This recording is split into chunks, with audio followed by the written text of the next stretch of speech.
Nikolinu sam dobio u 5. razredu kao nastavnik biologije. Dete je po svojim nekim karakteristikama dosta lako poučena, tiha, nije nametljiva. Pojavili su se prvi naznaci da ona ima negde potencijal ka biologiji i ka primjenjenim naukama biologije i tada je krenulo i naše to prvo takmičenje. 6. razred je kod nas takav koncept da imamo opštinsko, školsko, opštinsko i okružno takmičenje. Ona je prolazila na svaki nivo takmičenja, osvajala diplomu.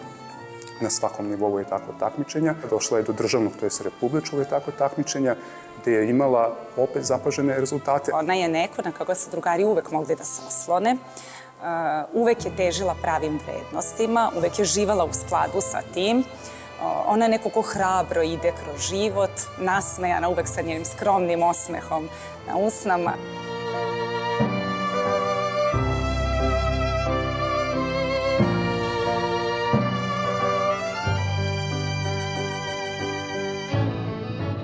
Moj nastavnik Nebojša jeste zaslužen većim delom za to što sam zavolela biologiju. Nisam se mnogo interesovala za taj predmet pre kad sam bila mlađa. Međutim, kad sam se prijavila za takmičenje i kroz taj rad sam nekako i više zavolela predmet nego pre. Na takmičenje sam išla sa drugaricom Sarom, tako da smo zajedno išle na pripreme i dosta vremena su oduzimale. Uglavnom, posle škole bismo došli u ovaj kabinet i tu bismo radili sa nastavnikom. Volela bih da studiram nešto vezano za medicinu ili veterinu. Uglavnom, volim kao bilo koju granu kao zanimanja koja je vezana za pomaganje ili ljudi ili životinja. Inače sam u decembru prošle godine bila jedan od dobitnika nagrade Takmičari generacije i bila sam u Skupštini Republike Srbije da primim nagradu.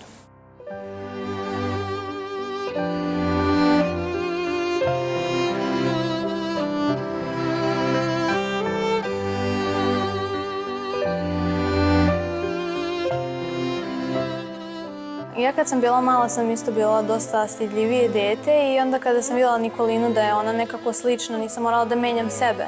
Da bi se družila sa njom, onda sam jednostavno pomislila zašto ne bi probala da se upoznamo. Ona je jako razumna i spremna je da pomogne kada treba i jako mi je drago što smo prijateljice. Nikolina je bila jedna vrlo zanimljiva i interesantna devojčica, znatiželjna,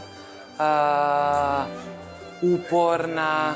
Verujem da će Nikolina i dalje ovim žarom da gazi ka tim svojim ciljevima. Verujem da će biti uspešna bez obzira na to koji posao odabere. Da će biti predana, da je odgovorna, istrajna.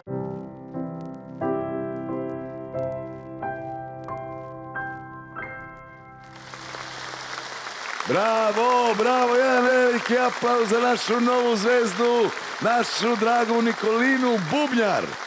Fenomenalno prezime uklapa se u ovaj muzički deo naše zabave. Pored, zdravo Nikolina, kako se ti osjećaš u ovom studiju? Čekaj, evo ti mikrofon. Lepo. Vidiš ti kako pevači ovde kad dođu pale se ova svetla, pa sve svetli, pa sve sija. Nije kao u školi, nije ono kao da otvoriš knjigu pa moraš da učiš, pa je to sad... Nema ovakve zabave kad se uči, ja? Da. Kaži mi, kako si doživjela sebe sad kad vidiš ovde na ovom... Gledala si sad ovaj prilog o sebi? Pa... Je li to prvi prilog o tebi koji vidiš? Jeste, da. Kako doživljavaš sad sebe kao jednu veliku zvezdu? Pa, mislim, ne doživljavam sebe kao zvezdu, ali je lepo imati priliku da ljudi vide trud. Tako je. Tako je, naravno, dragi naši prijatelji, mi smo potrudili, zbog toga smo i napravili ovu fondaciju sa jasnim ciljem, vrlo jasnim. Mi želimo da iskoristimo popularnost ove emisije naše, ja čak i moju ličnu popularnost, i želimo da, s obzirom da smo baš gledani, hoćemo pored pevača i dobre muzike promovišemo i znanje i neke mlade ljude koji posvećuju svoje vreme i ulažu u nešto što će im dati jednu sigurnu i pravu budućnost, a ovo su zaista izuzetni, da kažem, izuzetne zvezde koji to svoje znanje dokazuju na tim takmičenjima. I evo da predstavim samo i društvo koje je s tobom. Marija, je li tako, drugarica iz detinjstva i starija ćerka, to je starija sestra Andreja, je li tako? I majka Dara. Majka Dana. Majka Dana. Ne zamenite Dano, ja sam ovako malo u godinama pa sam dementan i ovdje slabo čitam. Da vam kažem. Kažite mi, kako se vi osjećate ovdje u studiju? Pa lepo. Nisam očekivala da je ovako. Vrlo mi je prijatno. Drago mi je da sam večeras ovdje sa vama, s ovim divnim mojim devojkama. Hvala vam na pozivu.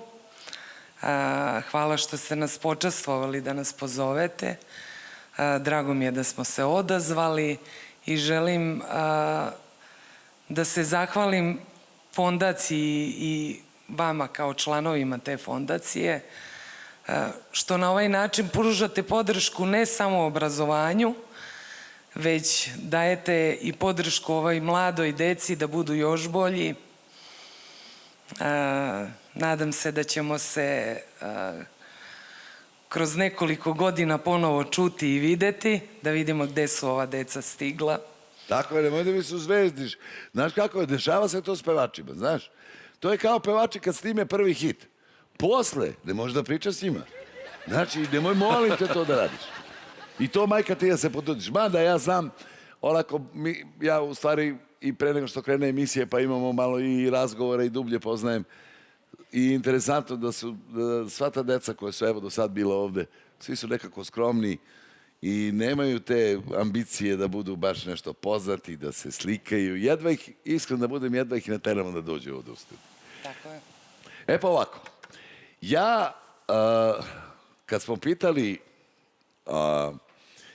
Nikolinu, pošto smo mi, eto, tek smo počeli sa modnacijom, evo sada se već postajemo polako i poznati, javljaju se ljudi koji prepoznaju našu želju i našu iskrenost i zaista hvala svim našim sponzorima, donatorima koji prepoznaju ovu dobru i lepu ideju, plemenitu.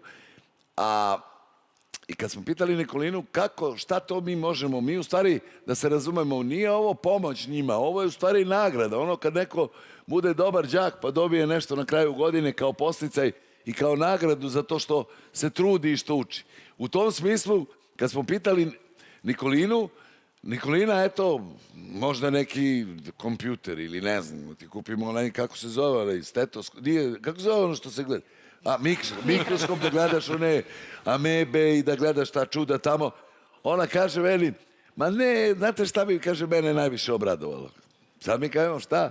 Pa kaže, ja sam sem toga što ide na takmičenje iz biologije, iz fizike, iz engleskog jezika, ali sad bi ja volela italijanski jezik, onako da nadgradim i to znanje i već je bila planirala da, kako se ja razumiju, da upišete tu posebnu školu jezika, to ima kod vas. Da, u Novoj Pazovi, da. U Pazovi. Da. I kaže, baš bi voljela pored engleskog da znam italijanski jezik i mi smo se onda dogovorili da ćemo mi tebi ovu prvu godinu italijanskog jezika, fondacija će da plati tu školarinu. Bravo. I pratit ćemo šta radiš. I onda možda, recimo za godinu, za 2, za 3, mi ćemo opstati sigurno, da znaš. Mi nećemo skrenuti sa našeg puta, ali ćemo pratiti i vas, pa možda recimo za 3-4 godine, pa mi onda da pročačkamo, da vidimo, pa ćemo da vidimo šta je bilo s tim italijanskim jezikom. Da smo se dogovorili? Dogovoreno. Molim još jedan aplauz za ovo dete.